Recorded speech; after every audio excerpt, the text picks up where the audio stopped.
Selamat pagi para netizen dimanapun kita berada, salam inspirasi bagi kita semua. Prabowo ya diminta untuk hati-hati melunasi hutang kereta cepat. Bisa saja ini senjata makan tuan. Bisa saja ini blunder kepada Presiden Prabowo Subianto. Kenapa? Karena kereta cepat ini ya dinilai itu bisnis to bisnis atau B2B begitu kan ya. Jangan sampai APBN kita yaitu sebagai bentuk ya jaminan untuk membayar hutang kereta cepat. Ini ada hukumnya. Nah, alasannya seperti itu begitu. Nah, inilah banyak muncul narasi-narasi seolah-olah bahwa Presiden Prabowo Subianto ya melihat bahwa hutang kereta cepat ini seolah-olah gampang untuk bayar, tinggal bayar ini, tinggal bayar itu. Loh, ini ada hukumnya loh. Nih, Perpres kereta cepat Jakarta-Bandung itu ada sendiri. Dan itu Perpres dikeluarkan betul-betul untuk menekankan tidak ada jaminan pemerintah dan tidak ada anggaran APBN. Jadi kalau ada Perpres di 2016 mungkin untuk kereta cepat Jakarta-Surabaya mungkin. Atau untuk Semarang-Surabaya, saya tidak tahu. Kan kemungkinan itu ada. Apakah mungkin kereta cepat atau kereta medium speed di Sumatera ataupun di Kalimantan?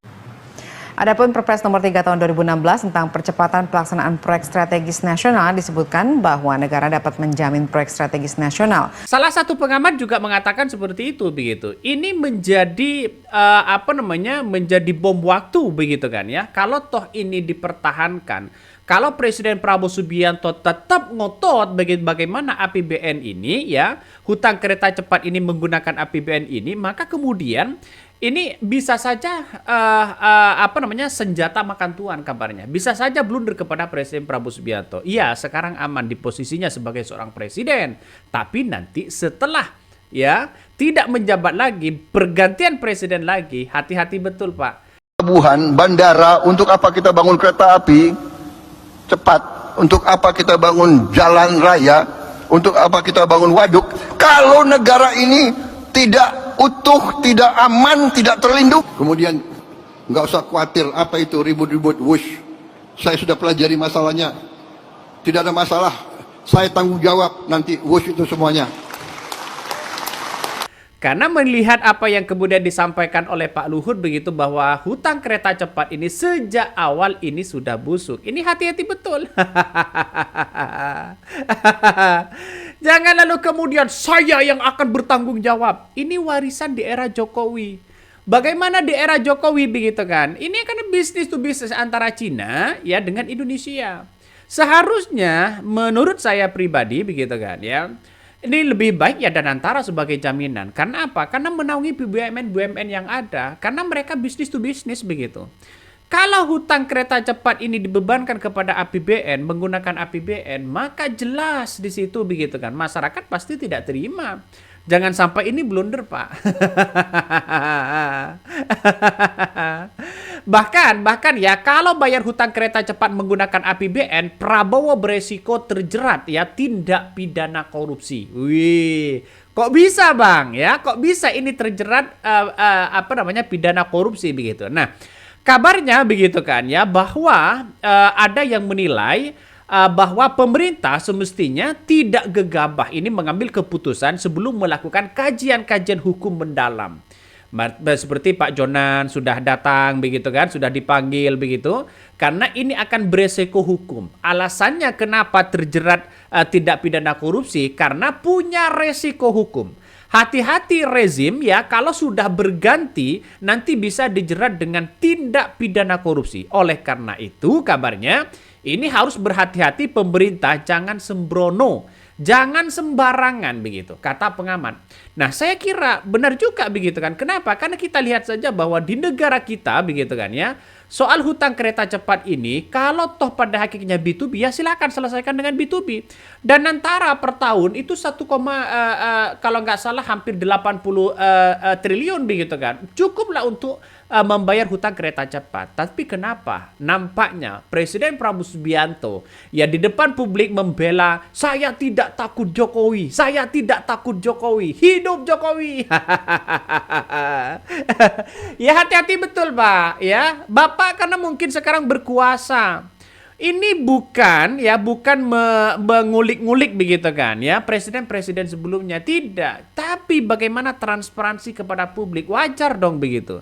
Jadi saya kira harus dikritik begitu kalau salah, karena ujung-ujungnya nanti begitu kan ya, ujung-ujungnya nanti masyarakat berspekulasi bahwa kenapa ketika ada dugaan markup misalnya, ada dugaan korupsi, tiba-tiba Presiden Prabowo Subianto mengatakan tenang, negara mampu, tenang, jangan diributkan, ya negara mampu untuk membayar itu. Ini bukan soal itu Pak, tapi soal penelusuran yang ada, penyelidikan dari KPK yang ada begitu. Ya nggak tahu lagi kalau semuanya bisa diintervensi sana sini, agak ngeri sedap. Coba kita baca komentar-komentar dari netizen begitu kan, banyak yang mengatakan begini ya, kalau toh pada hakikatnya menggunakan APBN begitu kan. Nih, sudah jelaskan bahwa kereta cepat dan IKN ya tak bebani APBN. Ya dulu begitu kan ya. Janji dari seorang mantan Presiden Jokowi begitu mengatakan bahwa haram hukumnya ya kereta cepat ini menggunakan APBN. Nah, janji Jokowi saat Cina begitu, saat pilih Cina, kereta cepat tak pakai APBN. Nah, ini banyak sekali investasi masuk IKN capai 52,2 triliun. Jokowi klaim tanpa APBN. Tapi ujung-ujungnya yang menjadi beban itu ya APBN. Tidak mungkin mau dari mana begitu kan ya. Ini konteksnya tentang perkereta apian ya, proyek KCC atau railway ya di Sumatera, Kalimantan, Sulawesi akan diambil alih untuk kepentingan rakyat. Yang bermasalah akan diselesaikan dan pastinya akan diselidiki jika ada masalah hukum. Bagus begitu kan. Saya bukan tidak setuju dengan kereta cepat ini. Saya setuju banget begitu kan. Ya untuk membangkitkan ya kemajuan teknologi yang ada di Indonesia. Ya, tapi kalau masalah hutangnya masih ngutang, dibebankan kepada rakyat, mending gak usah aja dulu begitu, pelan-pelan. Selesaikan dulu bagaimana kereta cepat Jakarta-Bandung. Apakah ada dugaan markup? Apakah sejak awal ini sudah busuk ini barang, tetap digunakan atau bagaimana begitu? Ya kita tunggu saja dalam penyelidikan itu. Nampaknya KPK begitu kan ya. Jangan terlalu berharap lah. Kenapa Bang kok seperti itu? Ya biasa, menelusuri, meneliti, mengkaji, ya sudah biasa dengan alibi-alibi seperti itu begitu. Bagi kami ya biasa begitu kan. Ya makanya ini banyak komentar-komentar netizen ya begitu soal APBN begitu. Bahkan ayo para ahli hukum ya bersatu dan usut soal kecurangan-kecurangan yang ada. Makanya soal problem host ini begitu kan ya, apakah ini nanti tidak transparan kepada publik atau transparan kepada publik, kita tunggu saja. Bahkan komentar dari netizen, di proses yang tidak transparan, pelajari dulu kasusnya kenapa Jokowi pilih yang lebih mahal, ungkap kebenaran baru bersikap. Ini menurut para pengamat ada yang mengatakan hati-hati kepada Presiden Prabowo Subianto. Bisa saja nanti ya, sekarang aman-aman aja. Nanti begitu ganti presiden bukan tidak mungkin akan diusut kembali begitu. Nah, menurutnya begitu kan, legal duwe diligensi begitu perlu dilakukan katanya. Kabarnya untuk memastikan apakah penggunaan APBN dalam transaksi antara badan usaha B2B itu sah secara aturan. Nah, itu kan paling benar. Nah, APBN kita kalau digunakan tiba-tiba digunakan itu kan ada hukumnya. Ya, ini kan berhadapan dengan rakyat. B2B mereka adalah BUMN, ya BUMN dengan Cina begitu kan. Nah, inilah yang kemudian banyak yang mengatakan bahwa legal due diligence ini adalah proses pemeriksaan ya penyeluruhan aspek hukum sesuatu perusahaan atau objek transaksi untuk mengidentifikasi dan menilai resiko hukum yang mungkin akan timbul serta mengevaluasi potensi aset dan ekonomi dari transaksi tersebut. Ya, kalau semuanya ingin bangun sana sini tanpa melihat proses hukumnya, gampang begitu kan ya. Makanya sejak Presiden SBY pada waktu itu kalau membangun infrastruktur begitu kan, melihat situasi dan kondisinya begitu.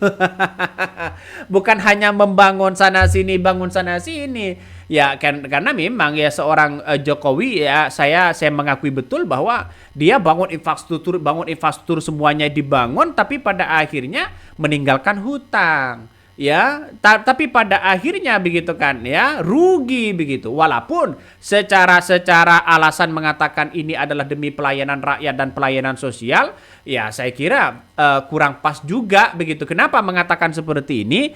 Karena kita lihat saja yang namanya bisnis to bisnis itu saling menguntungkan. Ya, yang namanya proyek apapun begitu kan ya, ada pendapatan kepada negara. Kalau semuanya rugi, bangun infrastruktur ini rugi, bangun tol rugi, bangun ini dengan ini rugi, yang didesak bayar hutang ya di situ adalah rakyat. Yang akan nanti dibebankan kepada APBN. Siapa mereka begitu kalau tidak bisa bayar hutang, ya pasti BUMN lagi begitu. Kalau berbicara BUMN ya pasti namanya BUMN ya pasti rakyat, pajak rakyat semuanya.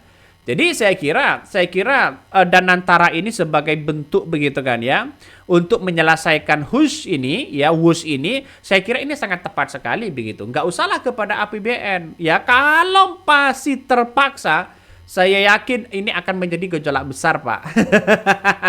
Hati-hati Presiden Prabowo Subianto begitu kan. Ya mengingat demo-demo kemarin kita lihat saja masyarakat banyak yang demo seperti itu, Pak. Karena akibat kekecewaan itu pada akhirnya. Makanya jangan heran begitu kan ya, ini harus hati-hati betul. Saya menganggap bahwa Presiden Prabowo Subianto pasti jeli melihat ini begitu. Mengapa saya yakin begitu kan ya? Mengapa saya yakin ini ada solusinya? Karena kabarnya begitu kan, kabarnya Prabowo Subianto akan membentuk tim jaringan, yakni teknokrat ya, Purbaya Jonan jadi andalan. Nah, salah satu inilah yang kemudian saya agak ringan begitu kan, tidak memikirkan bahwa kereta cepat ini menggunakan APBN, tapi jelas di situ bahwa Prabowo ingin menyelesaikan WUS ini, hutang kereta cepat ini sudah ada jalan, ingin membangun jaringan teknokrat ya. Pak Purbaya ya Jonan jadi andalan karena Pak Jonan ini sudah berpengalaman begitu kan ya sebagai Menteri Perhubungan ya, terus kemudian di kereta api dan sebagainya. Nah, Presiden Prabowo Subianto ini mulai membangun jaringan teknokrat yang di lingkaran utama pemerintahannya dengan menunjuk Menteri Keuangan Pak Purbaya Sadewa dan mantan Dirut KAI Ignatius Jonan sebagai penasihat strategis di bidang keuangan serta infrastruktur. Nah, Presiden Prabowo Subianto membuat gebrakan ya di tahun kedua ya pemerintahannya dengan membantu jaringan-jaringan teknokrat di lingkaran Ring 1 untuk mempercepat eksekusi program-program pro rakyat. Nah, disitulah saya berpikir bahwa wah ini betul begitu, bagus sudah langkahnya. Presiden Prabowo Subianto justru langkahnya ini bagus begitu kan ya. Ada Pak Jonan, ada Pak Purbaya yang bisa mengontrol ya soal keuangan dan bagaimana soal infrastruktur. Ini berbeda di zaman Jokowi begitu kan ya. Kalau Jokowi kan loss langsung kemudian ditunjuk sebagai komitenya begitu kan. Tapi Presiden Prabowo Subianto ini berbeda.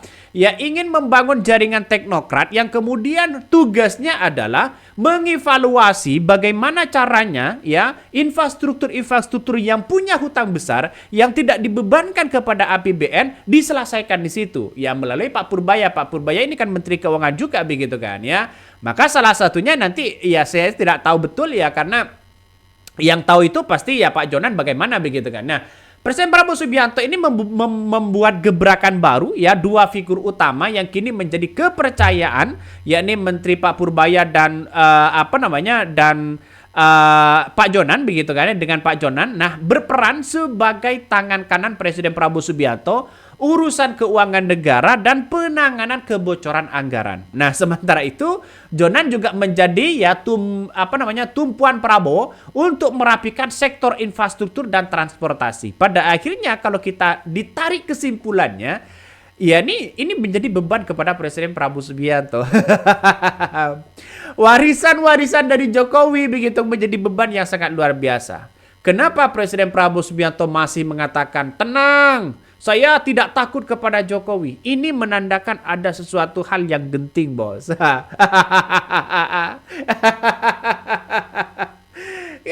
Karena melihat hal-hal seperti ini masyarakat pasti tahu lah begitu kan ya, pasti tahu begitu. Makanya ini kritikan pedas sebenarnya begitu kan kepada Presiden Prabowo Subianto yang bakal tanggung jawab ya urus hutang kereta cepat. Salah satu banyak yang kemudian berkomentar, salah satunya begini, mengatakan begini, ini ex Kabar Eskrim Polri Susono Duaji mengkritik respon Presiden Prabowo Subianto yang akan bertanggung jawab atas proyek UUS. Ya, Susno Duaji meminta agar Prabowo tak asal bicara soal proyek presiden era Presiden Jokowi. Nah, Susno Duaji ini menegaskan bahwa proyek UUS harus dibahas dengan komprehensif, ya termasuk dampaknya dan keuangannya, sehingga tak bisa langsung mengaku akan bertanggung jawab. Nah, ini salah satu Presiden Prabowo Subianto. Menurut saya pribadi, banyak yang mengatakan bisa saja itu blunder. Nah, Presiden Prabowo Subianto sendiri menegaskan bahwa polemik UUS ya jangan dihitung dari hutang ruginya. Ia menyebutkan keberadaan kereta cepat harus dilihat dari manfaat yang dirasakan masyarakat. Nah, kalau kita berbicara seperti itu, Pak, maka kemudian ya bangunlah infrastruktur sebanyak-banyaknya. Tapi kalau rugi, bukan Bapak yang menanggung, tapi masyarakat Indonesia. Ini yang kemudian hati-hati betul. Jadi saya kira langkah apa yang kemudian menjadi persoalan sekarang ini kan masalah hutangnya begitu. Saya tidak yakin kalau Presiden Prabowo Subianto ini ingin membangun kereta cepat sampai ke Surabaya, Banyuwangi, Kalimantan dan sebagainya. Kalau urusan Jakarta Bandung saja hutangnya 116 triliun saja menjadi masalah besar, Pak. Ini gimana begitu? Kalau menggunakan APBN, pamit dulu kepada masyarakat Indonesia. Ya, semuanya itu adalah uang rakyat. Makanya pamit begitu. Walaupun ya kemenangan 58% di Pilpres, jangan diklaim semua, Pak. Oke, mungkin itu yang kami sampaikan. Ya, tonton terus di channel Hodari Podcast Rakyat ini. Jangan lupa di-subscribe.